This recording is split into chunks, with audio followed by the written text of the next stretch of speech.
اس کی کمپنسیشن پھر آگے آ رہی ہے. فَإِذَا قَضَيْتُمُ الصَّلَاةَ جب تم نماز ادا کر چکو, فَاذْكُرُوا اللَّهَ قِيَامًا وَقُعُودًا وَعَلَى جُنُوبِكُمْ. اب ریلیکس ہو گیا. نماز تو ظاہر پروٹوکول کا ہے نا, نہ آپ نے دائیں بائیں دیکھنا ہے, نہ کوئی اس طریقے سے آپ کے پاس کوئی اس وقت سی سی ٹی وی کیمرہ تھے کہ اس پہ نظر پڑ جائے. ویسے امام بخاری نے ایک تعلیقاً روایت لی ہے, سیدنا عمر کہتے ہیں کہ بعض اوقات میں اپنے جنگ کی پلاننگ بھی نماز میں کر رہا ہوتا ہوں. جی ہاں, ظاہر ہے جس بندے نے پوری دنیا کو آگے لگایا ہوا ہو تو آپ سوچ سکتے ہیں کہ اس کے دماغ پہ کتنا سٹرین ہوگا.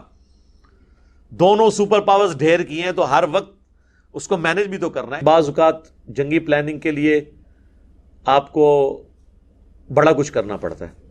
تو اللہ تعالیٰ بھی کہہ رہا ہے صلاۃ الخوف کے بعد گلٹ آئے گا, ظاہر ذہن میں تو آتا ہے.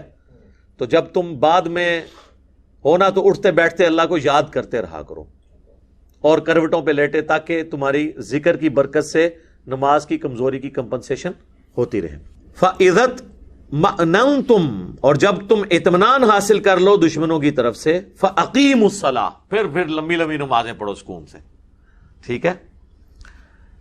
ان الصلاۃ کانت علی المؤمنین کتابا موقوتا بے شک نماز مومنین پر مقررہ وقت کے اندر فرض کی گئی ہے.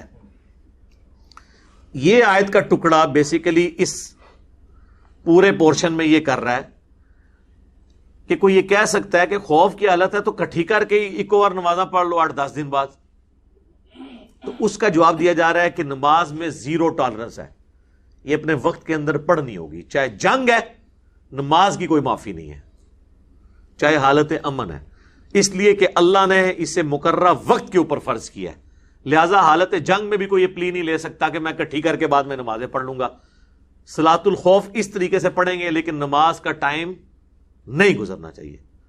اب آپ کو اس کی سمجھ آئی کہ اس آیت کا کانٹیکسٹ کیا ہے, کہ یہاں پہ یہ آیت کا ٹکڑا کیا کر رہا ہے. بخاری مسلم میں حدیث ہے, غزوہ خندق کے موقع پر نبی علیہ السلام کی عصر کی نماز قضا ہو گئی تھی. ظاہر حالت خوف اتنی تھی کہ مسلمانوں کی مین پاور بھی بڑی تھوڑی تھی,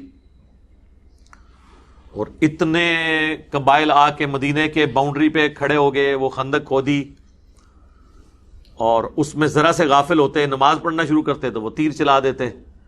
تو نبی علیہ السلام کی عصر کی نماز رہ گئی, اور پھر آپ نے بعد میں رات کے وقت میں پڑھی, اور آپ نے فرمایا اللہ تعالیٰ ان مشرکین کے گھروں کو آگ سے بھر دے کہ جنہوں نے ہماری صلاۃ الوسطی عصر کی نماز قضا کروا دی. یعنی اس کا وقت گزر گیا, غروب آفتاب کے بعد پھر جب پڑھنی پڑی عشاء کے وقت, تو پھر آپ نے وہ اکٹھی وہ نمازیں پڑھی, ظہر عصر مغرب عشاء چاروں اکٹھی پڑھی خوف کی حالت کی وجہ سے. اس آیت کے اوپر انشاءاللہ تفصیلی گفتگو کروں گا, پہلے میں اس ٹاپک کو کمپلیٹ کر لوں.